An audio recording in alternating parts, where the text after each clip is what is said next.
Можеш ли да победиш враговете си с силата на природните стихии? Разбери в Шаолински хроники. По-късно виж екипът ни от супергерой – Фантастичната четворка.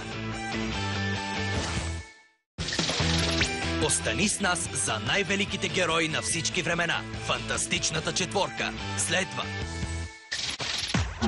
По-късно приготви се за кунг-фу екшън с кунг-фу пилета.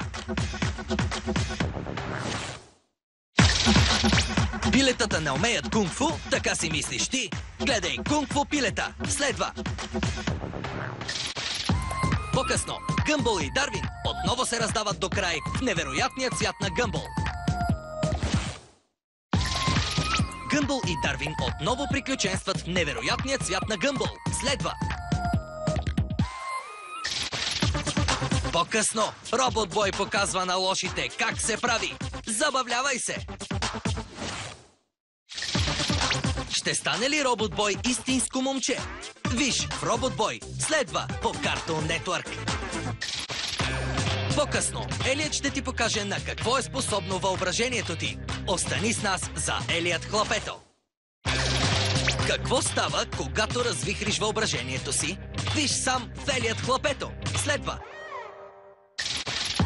По-късно Гъмбъл и Дарвин отново се раздават до край в невероятния цвят на Гъмбъл.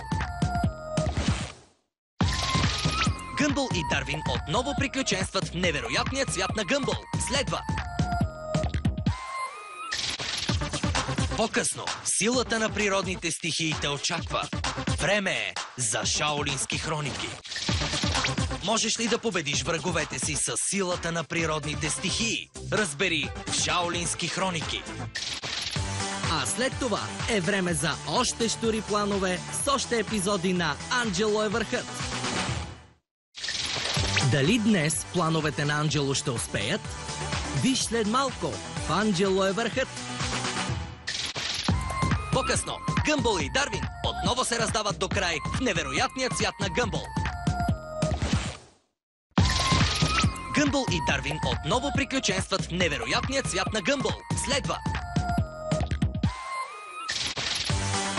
По-късно Джони Тест отново е опитно зайче. Тук по Cartoon Network.